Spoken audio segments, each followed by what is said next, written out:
Welcome back to Learn SKN, and today we're going to continue looking at the January 2021 POB paper 2. So January 2021 POB paper 2, and so the last time we looked at this paper we left off at number 3. So we're going to pick right up at number 4 and we just jump right into that. Anne operates a wholesale ice cream and yogurt business. She wants to introduce a new ice cream flavor to the market. But before we continue, remember to like the video, subscribe, and hit the bell. Alright, give the video a nice thumbs up. Continuing. A. Identify 4 factors which could determine the packaging and presentation of this new ice cream flavor. Want to introduce a new ice cream to the market? Identify 4 factors which could determine the packaging and presentation of this new ice cream flavor. And so we're going to just turn to our textbook for some answers for this one. The purpose of packaging: to enable the branding of the product, to make the product look more attractive, to enable easy storing and transportation of the product, to comply with laws protecting consumers, to keep the product fresh, to protect the product from contamination, to provide details about how to use the product. So we're looking at an ice cream flavor. And so what factors will which can determine packaging and presentation? Of course, you want to make the product look attractive. So that's one factor. You want to make sure the product is attractive. So based on how we want it to look, that will determine how we're going to pack it. How attractive you want it to look will determine how we're going to put it in a package. And to enable the product of the branding of the product, of course you want to see a name on the product. And as such, you would not just put it in a plain plastic bag or some tissue plastic bag or something like that. You want to put it in a container that can actually carry your brand. You see your Haagen-Dazs, you see your Breyers, you see your Blue Bunny, all those kind of ice creams out there. And on the container, they have the nice branding right there. So how clear you want the branding to be depicted can determine your packaging. And then, of course, to provide details about how to use the product, well, that would not really apply to ice cream per se, so we're not going to use that one. To enable easy storing and transportation of the product. And so you see, ice cream need to be stored in the freezer. And of course, you don't want the package too weak, to crumple. So of course, that will determine the overall packaging. Whether you put it in a glass container or a cardboard carton, whatever. But the storing and transportation of the product can determine the packaging. If you want it to be flimsy and you could fold it, then it will determine a certain packaging over another.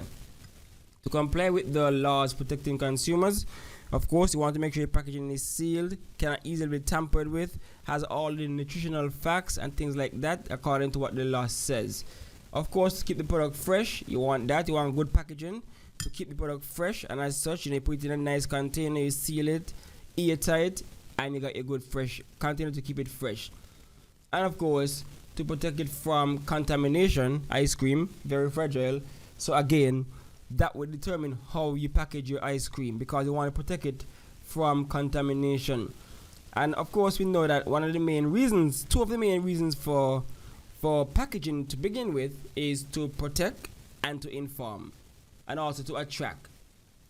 So that's 3 right there. But they said packaging refers to the material used on the outer part of a physical product, which have dual purpose of protecting the product and attracting the customers. So you're protecting them and attracting them. And so with that, you will determine what packaging to use. So you just put in any of those 4, you explain them, and you got your 4 marks right there. B. Describe 3 methods which Anne could use to promote the sale of the new ice cream flavor. So we're looking at sales promotion now. So once again, in the textbook, we have the main methods of promoting sales are, so that's 1, advertising, then promotion, public relations, sales promotion, and personal selling. And so the question asks us to describe 3 methods that you can use, and of course, you can go and explain any of these things.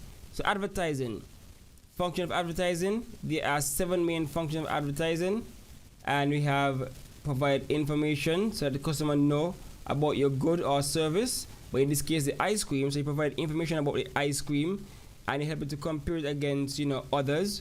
So you communicate in the brand identity of the product, so you make sure you promote your brand. and of course you're trying to persuade customers to buy your product. So the first thing you have is advertising, and you have basically two forms of advertising. You have your persuasive advertising and informative advertising. So in this case, I would try to use persuasive to try to get persons to buy my product over someone else's. And of course, not only advertising, you have promotion. And so in promoting the product as part one of the four P's of marketing, of course you have promotion. And then for promoting, you have things like, it's a way of spreading information about a brand, a company, in this case your ice cream.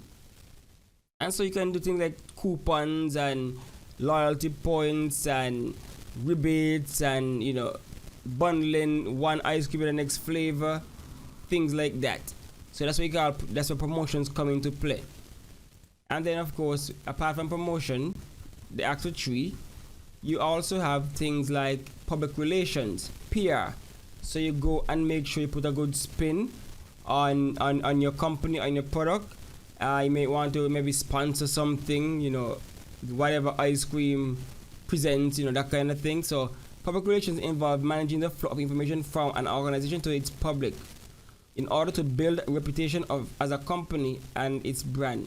PR might involve publicizing a charity, informing consumers about a brand, or producing adverts that show the company and its product in a positive light. Remember, look at our PR question earlier. And so, PR is all about making the company look good. So, of course, you're going to use PR to try and sell your ice cream. You can think about other ice cream out there. You might use it to say, promoting family time, to come on out for ice cream because our brand is all about family centric. Make it look good.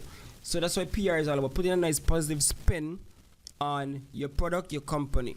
And so in this case, you want the ice cream, so you want to put a nice spin on it, make it look all family oriented. You might even say it's not as sweet as other ice cream, you don't get you fatter. You put a nice spin on it. So that's what PR would help you to do as it relates to those things. Then of course you have sales promotion. So sales promotion, you have things like discounts, or buy one get one free, reduce the price, give them samples. Those kind of things will be a part of sales promotion. And we have it here outlined a lot differently right there. You have your coupons, free samples, you have loyalty points, you have rebates, you have bundling, as in put different ice cream, one big one, one small one, those kind of things. So those come under promotion. And then you have personal selling, is where members of a sales force are directed to interact with customers in order to explain a product and how it works. So in this case, you might have people going around with the ice cream and talk to different retailers, talk to different customers, set up a kiosk or something close to a store to personally promote the product and have some samples right there, or maybe the actual product to sell. And so maybe personal selling might not be too applicable to ice cream, right? It might not be too applicable to ice cream, but once you find a way to spin it, then they can't give you wrong, if you know what I'm saying. Once you find a way to spin it, they cannot give you wrong. And so you can use any of those three and get your marks. And of course you go to town with any of those three. And so the three again, well, not three, you have more than three. You have advertising, promotion, public relations, sales promotion, and personal selling. So you can use any of those three to get your full marks right there. And this is a 6 marker, so 2 marks each. Alright, next question. List 4 techniques of selling which could be used to encourage consumers to purchase the new ice cream flavor. Techniques of selling. So number 4 said, list 4 techniques of selling which could be used to encourage consumers to purchase the new ice cream flavor. So 4 techniques of selling. And so if we jump back to the textbook right here, we have identified the techniques of selling. And so we have, marketing involves identifying what customers want. In contrast, selling is a process of getting customers to buy the product or service that you are offering. In order to be successful at selling, a salesperson needs to convince the customer that the product or service will actually meet the consumer's demand. So techniques. So we have a few here. So we have one that we call FAB. This stands for features, advantage, and benefits. At a simple level, the salesperson can simply outline the various features of a product. For example, that a car comes in these colors, it can go at this speed, it has 3-year warranty. And so a salesperson often go beyond to outline the advantages of the product by showing how the product will help the customer. So basically looking at the features, the advantages, and the benefits. So you outline these things in order to try to get the product sold. That's why you have FAB. So you have the features, advantages, and benefits. Then you have AIDA, which stands for attention, interest, desire, and action, and is a 4-stage process. So this one is very similar to the one above. First, gain the customer's attention. So that's why the A comes in. All of my acronyms, they have the A. This may be through the advertising, placing the product in a prominent position, or simply by appealing directly to the customer.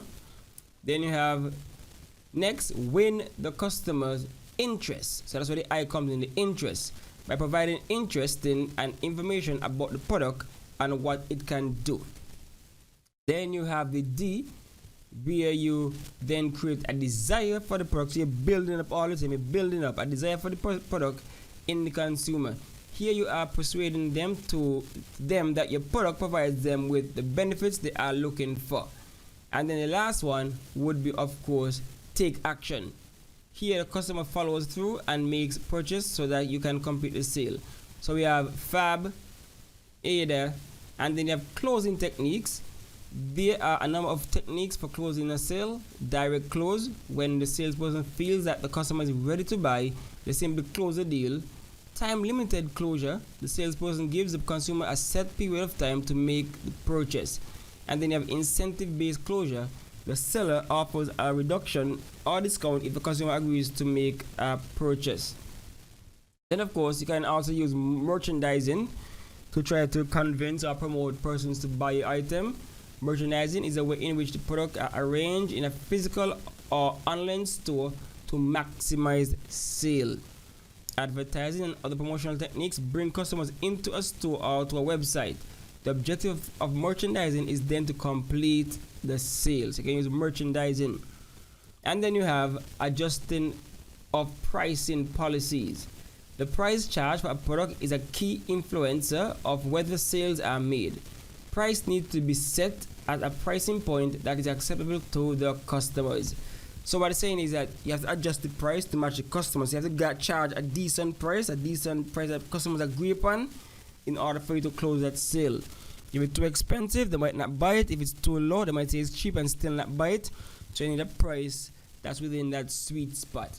And so just like that, you have your techniques for selling that can be used for selling. So again, you have your adjusting for the price. You have merchandising. You have closing techniques such as direct close or limited closure. You have AIDA, which is attention, interest, desire, and action, a 4-stage plan to build it up from to the bite.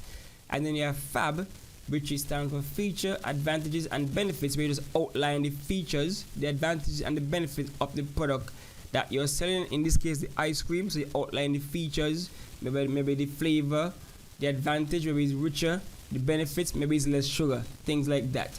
Right? So that's how we get those marks.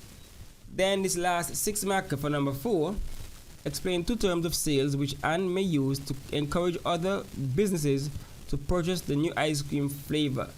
So we're talking about terms of sales now. So there are a number of terms of sales out there that can be used to, convince somebody to buy your product. And so we have a number here. We have cash. Of course, cash would be one of the king. Cash is king. So you have a term of sale of product include a price and a quantity agreed between the seller and the consumer and how payment will be made. So that's the term of sale. So you have cash. Of course, you have business-to-business transaction can be done in cash because it's said to try to encourage other businesses to purchase the new ice cream. And so you have cash. That's a term of sale, paying cash. Advantages, purchaser is able to pay for items all at once. The seller usually offers a discount. That's the key thing right there. The discount is what would help business to business.